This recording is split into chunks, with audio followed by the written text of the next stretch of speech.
جد بني مروان عليه لعنة الله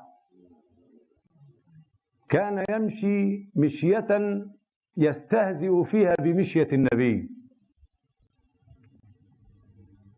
خلى سيدنا النبي ماشي هو أعمى في عينه، فكر إن النبي مش شايفه من الخلف، خلى النبي ماشي. الحكم أبو مروان عليهم لعنة الله جميعا وأخرج لسانه استهزاء بحضرة النبي. الرسول هو ماشي لم يلتفت، أنه كان لا يلتفت صلى الله على حضرته وآله الطيبين الطاهرين. وهو يمشي قال له فض الله فاك، فض الله فاك، فسقطت أسنانه كلها.